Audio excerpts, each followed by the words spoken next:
Notre lecture de l'Épître aux Romains. Nous avons décidé de consacrer plusieurs dimanches matin à l'étude de cette épître qui a joué un rôle primordial dans l'histoire de l'Église chrétienne et qui a été comme point de départ de plusieurs réveils, réformes ou autres mouvements spirituels. La dernière fois, nous avons lu ensemble les 17 premiers versets qui peuvent être considérés comme l'introduction et l'explication des raisons qui ont poussé Paul à écrire cette épître. Et nous nous souvenons que Paul projette un voyage à Rome pour y annoncer l'Évangile. Annoncer l'Évangile, annoncer la mort et la résurrection d'un homme, voilà ce que se propose l'apôtre Paul dans une ville qui était à l'époque la ville la plus puissante du monde, Rome. Et l'apôtre Paul n'est pas intimidé par ce projet, par cette puissance, car il écrit au verset 16 « Je n'ai point honte de l'Évangile, c'est une puissance de Dieu pour le salut de quiconque croit, du juif premièrement, puis du grec. Parce qu'en lui est révélée la justice de Dieu par la foi, et pour la foi, selon qu'il est écrit, le juste vivra par la foi. » L'évangile du salut que Dieu accorde gratuitement à celui qui lui fait confiance. Salut nous fait penser à perdition. Qui doit être sauvé? Celui qui est perdu. Est-ce qu'il y a dans ce monde des hommes qui sont perdus? C'est ce que l'apôtre Paul va essayer de démontrer dans ses prochains chapitres. Il va prendre plusieurs catégories d'hommes et de femmes. Il va en faire le portrait. Dirigé par le Saint-Esprit, il va ensuite nous poser la question, ou même proposer la réponse, ont-ils besoin du salut ou n'en ont-ils pas besoin? Il va commencer par l'homme en général, le païen de l'époque, l'homme qui n'était pas particulièrement religieux, l'homme qui ne croyait pas en l'Éternel, le Dieu d'Israël. Et voici ce qu'il écrit.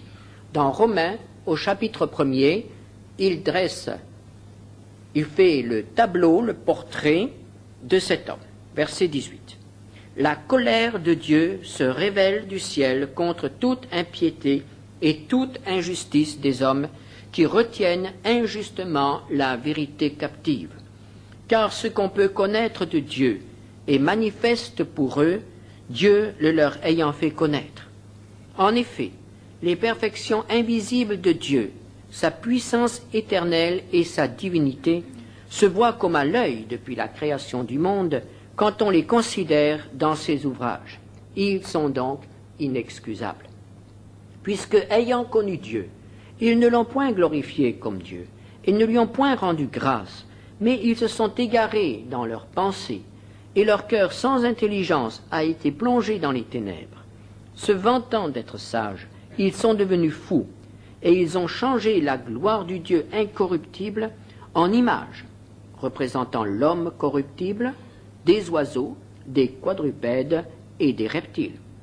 C'est pourquoi Dieu les a livrés à l'impureté, selon les convoitises de leur cœur, en sorte qu'ils déshonorent eux-mêmes leur propre corps, eux qui ont changé la vérité de Dieu en mensonge et qui ont adoré et servi la créature au lieu du Créateur qui est béni éternellement.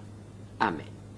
C'est pourquoi Dieu les a livrés à des passions infâmes, car leurs femmes ont changé l'usage naturel en celui qui est contre nature. Et de même, les hommes, abandonnant l'usage naturel de la femme, se sont enflammés dans leurs désirs les uns pour les autres, commettant homme avec homme des choses infâmes, et recevant en eux-mêmes le salaire que méritait leur égarement.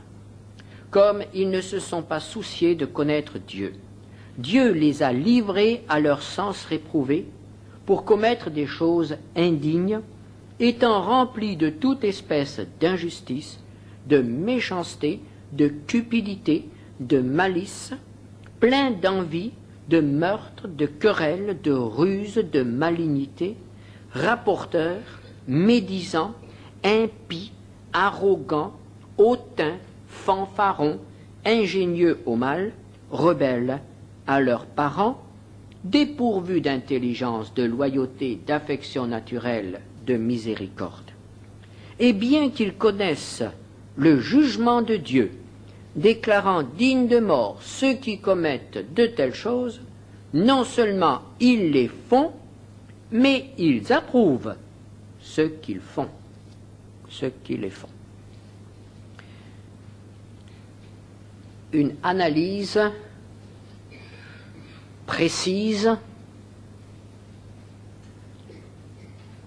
terrible du cœur de l'homme, de l'humanité. Une page sombre dans la Bible. Nous allons essayer de suivre l'apôtre Paul dans sa démonstration. Tout d'abord, il affirme que les hommes connaissent Dieu, ont une certaine connaissance de Dieu. On peut se demander, cette connaissance est-elle innée ou acquise? Est-ce que tout homme vient au monde avec en lui une certaine connaissance ou une certaine attente de Dieu? Nous avons dans la Bible certains textes. Par exemple, Ecclésiaste 3, verset 11. Il a mis dans leur cœur la pensée de l'éternité. Peut-être y a-t-il dans le cœur de l'homme un besoin, une recherche. Comme le dit le psalmiste dans le psaume 27, verset 8, « Mon cœur dit de ta part, cherchez ma face. » Cependant, nous ne pouvons pas affirmer d'une façon certaine que la connaissance de Dieu est innée et qu'un homme qui, après sa naissance, serait totalement isolé et n'aurait absolument jamais l'occasion d'entendre parler de Dieu, aurait en lui la pensée de Dieu. Cependant, l'apôtre Paul nous dit ici, et cela est tout à fait certain, que cette connaissance de Dieu minimale chez l'homme est une connaissance qui peut être acquise. Même si elle n'est pas dans le cœur de l'homme, au départ, si elle n'est pas innée, elle est certainement présente à partir d'un certain moment de son évolution. Il peut savoir qu'un Dieu existe. C'est d'ailleurs ce qu'il écrit ici, au verset 20. En effet, les perfections invisibles de Dieu, sa puissance éternelle et sa divinité se voient comme à l'œil depuis la création du monde quand on les considère dans ses ouvrages. On peut connaître Dieu en considérant la création. Et cela est confirmé par le psalmiste qui, par exemple, au psaume 19, s'écrit, à partir du verset 2, « Les cieux racontent la gloire de Dieu, et l'étendue manifeste l'œuvre de ses mains. Le jour en instruit un autre jour, la nuit en donne connaissance à une autre nuit. Ce n'est pas un langage, ce ne sont pas des paroles dont le son ne soit point entendu. Leur retentissement parcourt toute la terre, leurs accents vont aux extrémités du monde, où il a dressé une tente pour le soleil. Ainsi, la Bible nous dit que l'homme qui considère la création et les merveilles de l'univers, l'infiniment grand comme l'infiniment petit, considère en réalité les perfections invisibles de Dieu. Il peut savoir qu'un Dieu existe.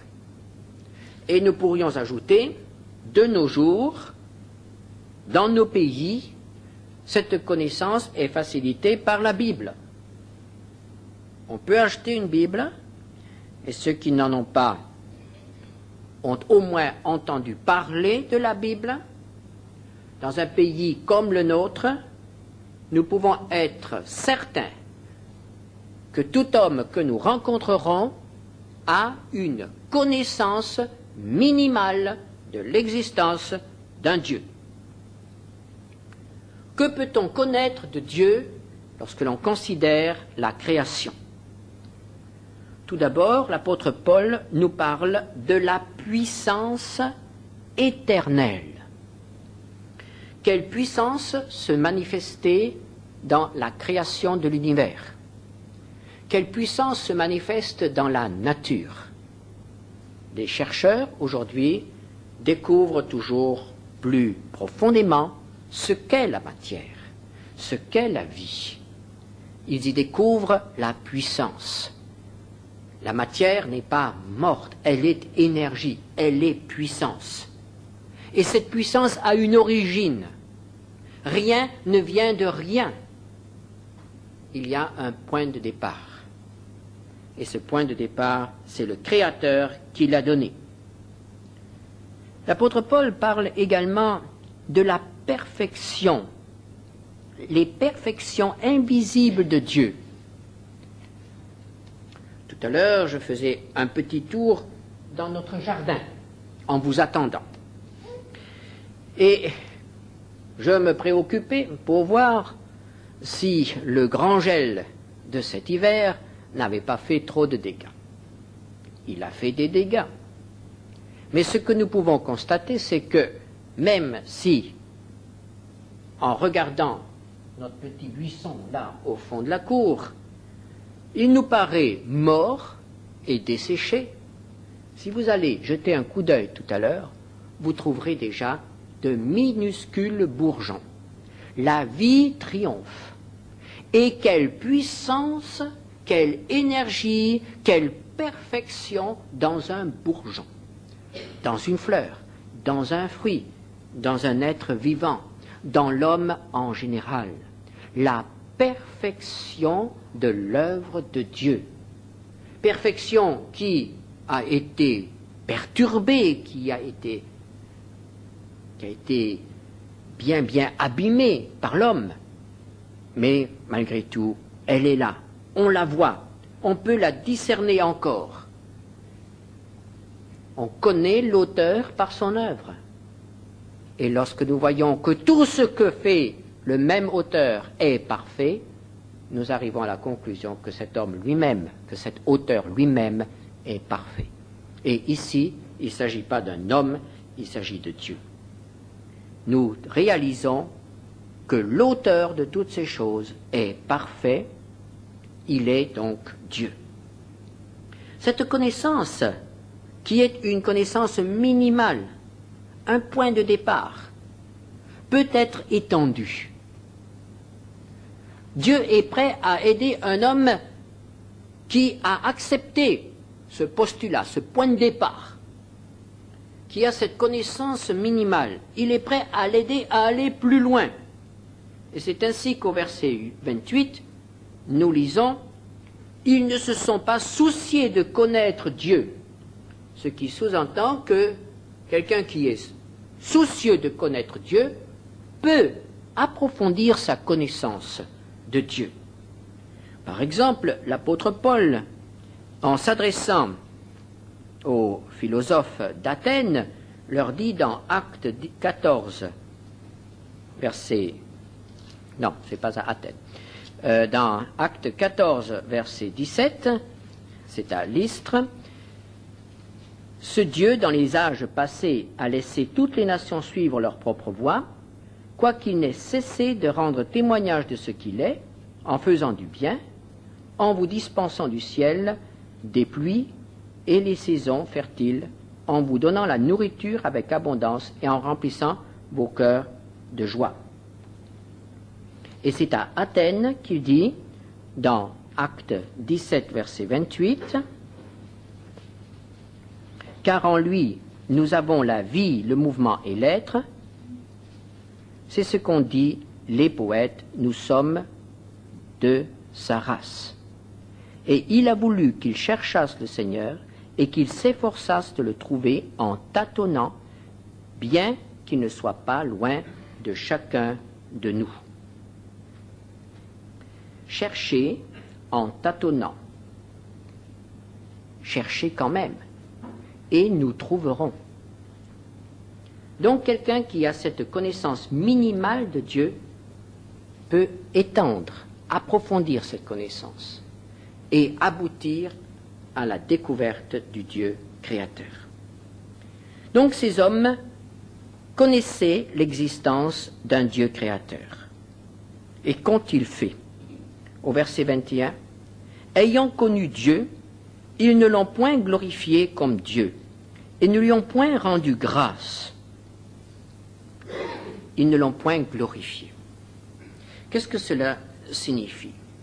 Qu'est-ce que glorifier Dieu? Glorifier Dieu, c'est tout d'abord, après avoir reconnu qu'il existe et qu'il est le créateur de toutes choses, c'est reconnaître sa puissance et sa divinité. C'est également s'y soumettre, l'accepter comme maître de notre vie, comme juge de notre vie. Glorifier Dieu, c'est essayer de vivre une vie qu'il puisse approuver, avec laquelle il sera d'accord. Nous devons vivre pour sa gloire, nous dit la Bible. Quel est le but de l'homme? La gloire de Dieu. Il n'a pas d'autre but.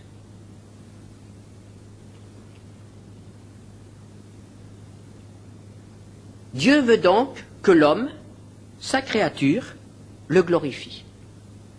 Reconnaisse son autorité, reconnaisse sa majesté, sa divinité, l'adore et le sert. Les hommes n'ont pas fait cela. Les hommes n'ont pas reconnu que Dieu est leur créateur. Et les hommes ne l'ont pas reconnu comme leur souverain. Ils ne se sont pas préoccupés de lui être agréables. Ils ne se sont pas soumis à ses lois. Ils n'ont pas cherché la gloire de Dieu dans leur vie, mais leur propre gloire. Verset 21. Ils ne lui ont point rendu grâce. J'entendais dernièrement une étude faite par un professeur canadien et qui disait que c'est là l'origine du péché. En tout cas, nous pouvons dire oui. Ne point rendre grâce à Dieu, c'est une des racines du péché. L'ingratitude. Pourquoi cela? Qu'est-ce que la reconnaissance? Comme son nom l'indique, c'est reconnaître que nous devons quelque chose à quelqu'un.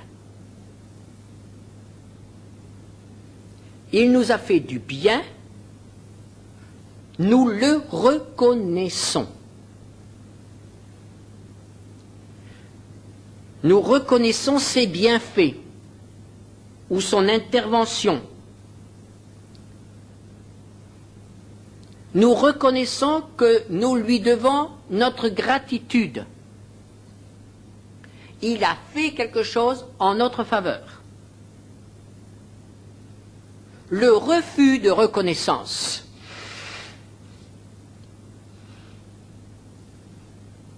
mais c'est peut-être nier qu'il nous ait fait du bien.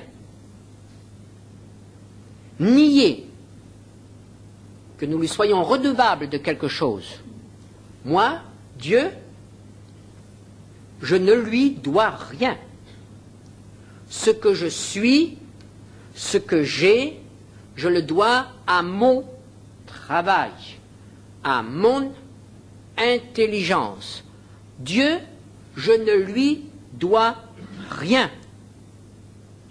Refus de reconnaître les bienfaits de Dieu. Tout à l'heure, nous avons chanté « Compte les bienfaits de Dieu ». Nous devrions faire cela tous les jours. Reconnaître que Dieu nous fait du bien. Reconnaître que nous lui sommes redevables de quelque chose. Mais ici, ces hommes, et l'homme en général, dit « Dieu, je ne lui dois rien ». Le texte que nous avons lu tout à l'heure dans Acte 14, verset 17, l'apôtre Paul rappelait à ces païens que Dieu donnait la pluie, Dieu donnait à chacun la nourriture, Dieu donne à chacun le souffle. Dieu ne nous doit rien, mais nous vivons grâce à lui, et nous ne pouvons vivre sans lui. Qu'il nous retire quelque chose et c'est fini. La reconnaissance. Ils n'ont point rendu grâce. Et ce refus conduit l'homme à l'indépendance à l'égard de Dieu. Je suis parfaitement libre envers quelqu'un à qui je ne dois rien. Quand je n'ai pas de créanciers, je suis libre à leur égard. Mais je ne suis pas libre à l'égard d'un créancier. Or, nous sommes tous créanciers. Nous sommes tous débiteurs de Dieu. Il est notre créancier. Et les hommes n'en veulent pas de cela. Les hommes refusent cette dépendance. Ils refusent de dire merci.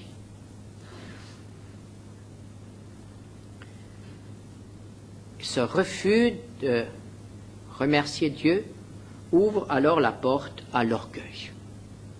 En effet, pour quelle raison l'homme refuse-t-il de reconnaître les bienfaits de Dieu? Mais par orgueil. Il n'y a pas d'autre explication.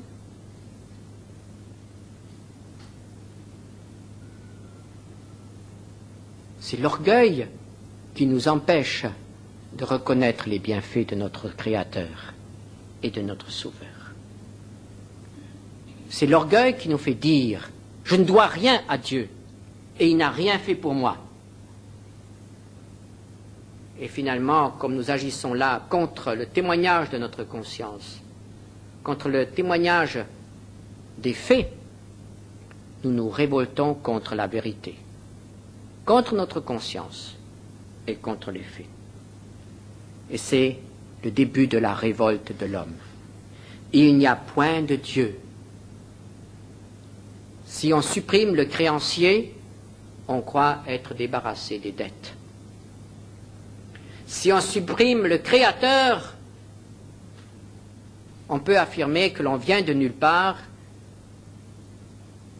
et que nous sommes les seuls propriétaires de notre corps et de notre vie, que la destinée, notre destinée, est dans notre main. Et cela ouvre la porte à toutes les folies. Le manque de reconnaissance est donc certainement l'une des racines du péché. Et il faut que nous fassions attention. Parce que même en tant qu'enfants de Dieu, nous pouvons nous laisser prendre par cette ingratitude, par cet orgueil, par cette révolte, et croire que nous sommes arrivés à ce que nous sommes aujourd'hui, à ce que nous possédons aujourd'hui, par nos propres moyens, ou en grande partie par nos propres moyens. Oui, Dieu m'a aidé, mais j'ai travaillé. Dieu m'a aidé, mais je suis intelligent. Dieu m'a aidé, mais je suis capable. et nous ouvrons la porte à ce qui est la racine du péché, la racine de l'orgueil, la racine de la révolte et finalement à tout le reste. Que va-t-il se passer?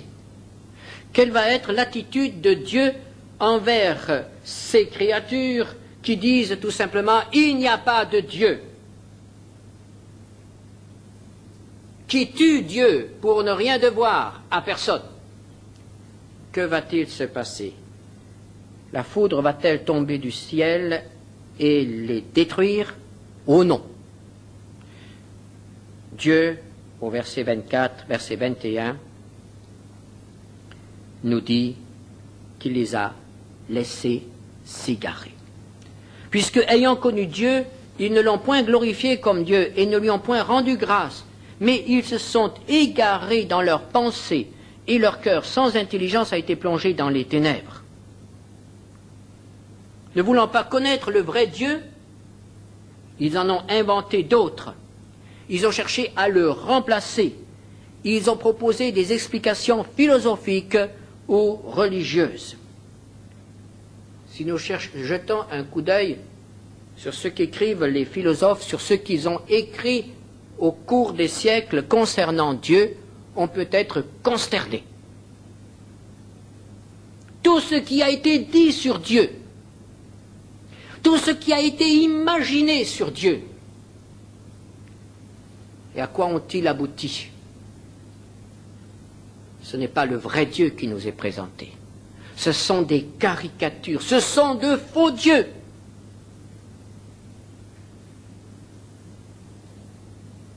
Pour les uns, Dieu c'est tout. C'est-à-dire que Dieu est aussi la matière. Il est dans ses murs, il est dans ses plantes, il est partout. Pour les autres, Dieu est loin de tout. Il a créé toutes choses et il s'en désintéresse. Pour d'autres encore, Dieu c'est l'homme. Et il ne faut pas chercher d'autre Dieu que l'homme, ce qui est dans l'homme. Et c'est ainsi qu'on peut trouver toutes sortes d'interprétations, toutes sortes d'idées, mais ce n'est pas le vrai Dieu. Ils ont décrit un Dieu qui n'existe pas. Et se vantant d'être sages, ils sont devenus fous. Croyant être dans la lumière, ils ont été plongés dans les ténèbres. Au verset 23, ils ont changé la gloire du Dieu incorruptible en image représentant l'homme corruptible, des oiseaux, des quadrupèdes, des reptiles. Dieu est esprit. Il ne peut être représenté, il ne peut même pas être imaginé. Ne vous faites jamais, lorsque vous priez, une image mentale de Dieu. Vous seriez en présence d'un faux Dieu. Vous seriez en présence d'une image, même si elle est mentale. C'est une idole. Dieu ne peut pas être représenté, il ne peut pas être imaginé. La matière ne peut pas exprimer ce qu'est l'esprit. Alors les hommes ont voulu voir, les hommes ont voulu toucher. Ils ont rendu visible ce qui ne peut pas être rendu visible. Ils ont transformé en matière ce qui n'est qu'esprit. Et alors nous avons eu les images, les statues, nous avons eu les objets, nous avons les idoles. Et la Bible dit, ils ont changé Dieu. Ce n'est pas Dieu. Et au lieu de servir le Créateur, ils ont servi la créature. Si vous vous mettez à genoux devant une statue de plâtre, ce n'est pas Dieu que vous adorez, c'est du plâtre, rien d'autre. Ils ont changé, au verset 25, la vérité de Dieu en mensonge. Et nous revenons au verset 18, où il est question des hommes qui retiennent injustement la vérité captive. Ils ont transformé les faits, la réalité, ce qui est vrai, et ils ont créé une information mensongère. C'est un peu ce qui devrait se passer avec ce film dont je vous ai parlé tout à l'heure. Ceux qui verront ce film, s'il sort, auront une information mensongère concernant Jésus-Christ. C'est une désinformation, ça ne correspond pas aux faits, ce n'est pas la vérité. On annonce quelque chose de faux, mensonge. Ils ont changé la vérité en mensonge. Et ainsi, ils deviennent adorateurs et serviteurs de la créature. Ils ont adoré et servi la créature au lieu du Créateur. Ils ont remplacé Dieu par des démons, par des objets, par des animaux et, de nos jours, par l'homme. Quelles seront les conséquences de cette transformation de Dieu par les hommes? Vous avez remarqué ce mot, ils ont changé, changé. Il revient souvent. Et maintenant, nous allons remarquer un autre mot, le mot livré. Au verset 24, c'est pourquoi Dieu les a livrés à l'impureté selon les convoitises de leur cœur, en sorte qu'ils déshonorent eux-mêmes leur propre corps. Que va-t-il se passer lorsqu'on ne reconnaît plus l'autorité de Dieu et de ses lois? Alors Dieu, tout simplement, enlève certains garde-fous, certaines glissières de sécurité, certaines barrières. Il ne protège plus l'homme qui ne reconnaît pas son autorité. Et que se passe-t-il? Les hommes dévient. Ils ne sont plus contenus. Ils ne sont plus gardés. Parce que même les païens, même les incrédules sont gardés par Dieu dans sa miséricorde pour qu'ils ne commettent pas trop d'écart, pour que leur retour ne soit pas trop difficile. Et voilà, ces hommes-là, Dieu enlève les barrières. Et que va-t-il se passer? Ils n'ont plus de repères. Ils n'ont plus de garde-fous. Ils n'ont plus de limites. Ils appellent cela la liberté. Mais ce sont des hommes qui sont en réalité livrés à eux-mêmes. Comme un avion fou, sans pilote. Il est livré à lui-même, il va n'importe où. Alors les tabous tombent, la pudeur tombe, les lois humaines et divines sont écartées, tout est permis, c'est la liberté, le résultat, l'esclavage. Ils sont livrés à eux-mêmes. Et lorsque Dieu enlève ou permet que toutes ces choses s'écroulent, ces barrières, ces obstacles dans la vie d'un homme, que se passe-t-il? À ce moment, il y a comme une explosion intérieure. Ce qui est dedans, ce qui est au fond de l'être humain, ces pires instincts vont se manifester, tout est débridé. Les passions ne peuvent plus être domptées, maîtrisées, tout va se déchaîner. Et que se passe-t-il ici? D'abord, sur le plan sexuel, il n'est parlé de l'impureté. Dieu les a livrés à l'impureté. Ce qui distingue l'homme de l'animal dans ce domaine, c'est l'intelligence et ce sont les lois morales. Enlevons les lois morales et l'homme tombe plus bas que l'animal. Tous ces mauvais instincts, l'impureté du cœur jaillit, sort, se manifeste, les convoitises, et que trouvons-nous? Ils déshonorent eux-mêmes leur propre corps. Ce n'est pas la liberté que l'on promet à nos jeunes, c'est le déshonneur. Appelé liberté. Mais c'est le déshonneur. Car ceux qui se livrent à ces choses déshonorent eux-mêmes leur propre corps. Notre corps n'a pas été fait pour cela. Verset 26. C'est pourquoi Dieu les a livrés. Vous remarquez la répétition de ce mot? C'est pourquoi Dieu les a livrés à des passions infâmes. Qu'est-ce que des passions infâmes? Infamantes. C'est ce qui humilie, c'est ce qui dégrade, c'est ce qui dénature, c'est ce qui ôte la dignité d'homme. Ceux qui sont dominés par les passions infâmes ne sont plus des hommes, ne se comportent plus en hommes. C'est avilissant. Vous remarquerez aussi le mot « ils changent ».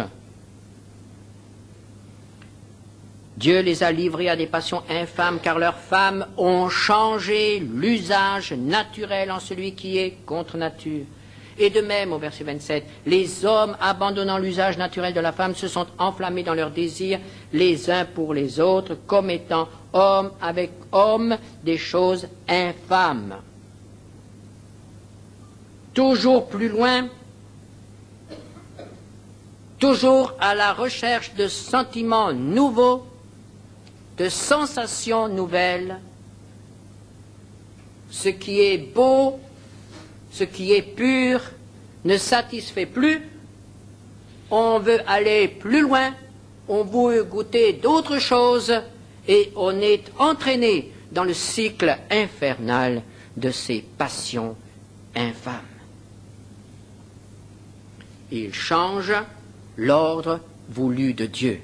Et quoi que l'on dise aujourd'hui, quoi que l'on fasse pour officialiser ou pour réhabiliter certaines pratiques, aux yeux de Dieu, les choses qui sont décrites ici resteront infâmes. Et ceux qui les pratiquent auront à en rendre compte.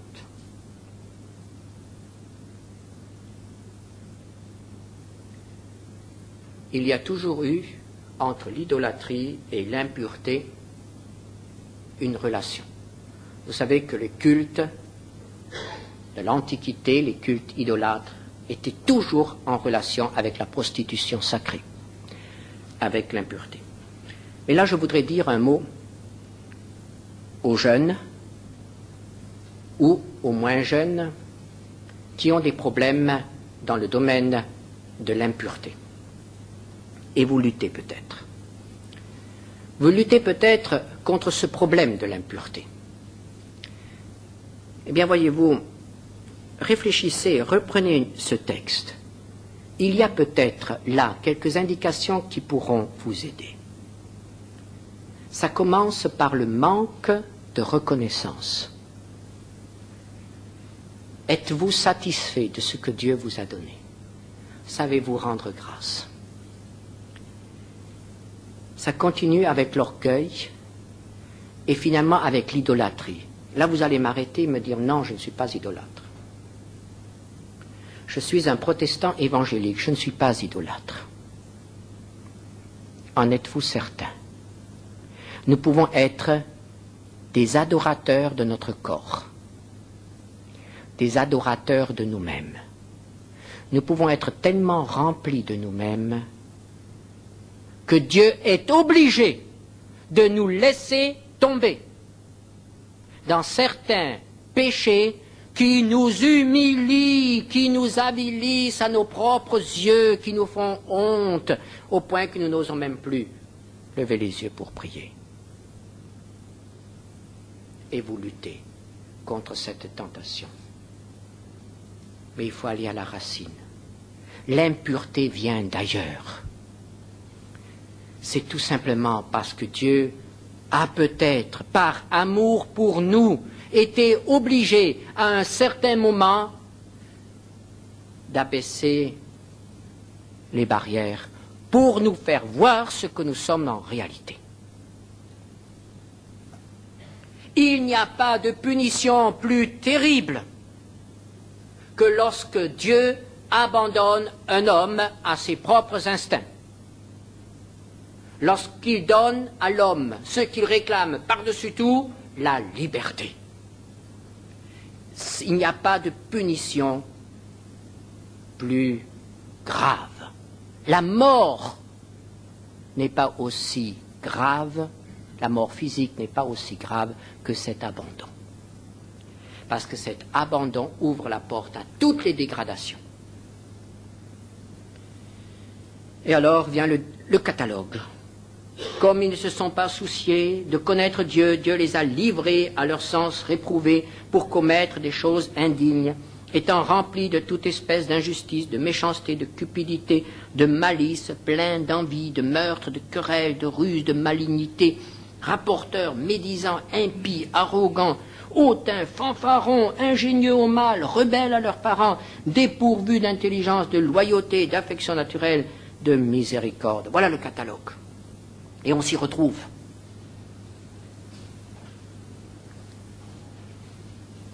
Ils s'autodétruisent. Ils détruisent toutes les relations familiales, professionnelles.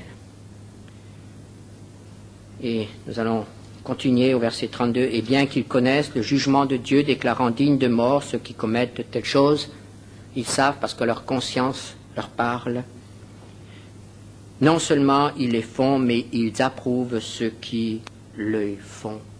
Et voilà peut-être quelque chose qui est aujourd'hui une nouveauté. Elle existait à l'époque de Paul, mais pendant un certain temps, elle avait disparu. Mais la grande nouveauté, ce qui a changé aujourd'hui dans nos relations, le péché a toujours existé, la prostitution a toujours existé, l'homosexualité a toujours existé, et tout le reste a toujours existé. Mais aujourd'hui, on approuve ces choses. Aujourd'hui, on présente à la télé le seul pasteur qui a le courage d'appeler l'homosexualité amour. Les autres pasteurs, on ne les voit jamais. Celui-là, on le voit. On appelle le mal bien. Et on fait de la publicité au mal. On fait de la publicité aux perversions. Et les jeunes qui veulent encore rester purs de nos jours, on leur dit « Tu es perverti. Tu n'es pas comme les autres. » Et nous n'avons pas à vivre selon les lois des hommes, nous avons à vivre selon la loi de Dieu. Appelant le bien mal et le mal bien. Nous voici arrivés à cette époque. Le verdict, ils sont inexcusables, car ils savent qu'ils auront à rendre compte. Est-ce que ces hommes-là ont besoin de l'Évangile? C'est la grande question. Oui, parce que l'Évangile est aussi pour eux. Et l'Évangile peut changer une prostituée, et l'Évangile peut transformer un homosexuel, et l'Évangile peut transformer un arrogant, et peut transformer un rebelle, peut transformer aussi un homme orgueilleux. L'Évangile est pour eux. Et pour eux aussi, il est dit qu'il est une puissance de salut pour quiconque croit. Voilà la réponse. Voilà pourquoi l'apôtre Paul a tout lâché pour se consacrer à une seule tâche, annoncer l'Évangile. L'Évangile est bon pour ces hommes-là. Et dans l'Épître aux Corinthiens, il peut écrire à ces chrétiens, vous étiez autrefois de ces gens-là, mais maintenant vous avez été lavés. L'Évangile est pour eux. Bénissons le Seigneur de ce qu'il y a un espoir, même pour les plus bas tombés. Prions ensemble. Seigneur notre Dieu, en lisant cette description du péché et de ses ravages, nous reconnaissons que notre cœur est comme le cœur de ces hommes décrits ici. Et Seigneur, si tu enlevais nos barrières, si tu nous livrais à nous-mêmes, nous ne tarderions pas à leur ressembler totalement. Mais tu nous as fait grâce, mais tu nous as pardonné, mais tu nous as purifiés. Et ce matin, nous voulons célébrer ton nom parce que tu nous as préservés de tomber dans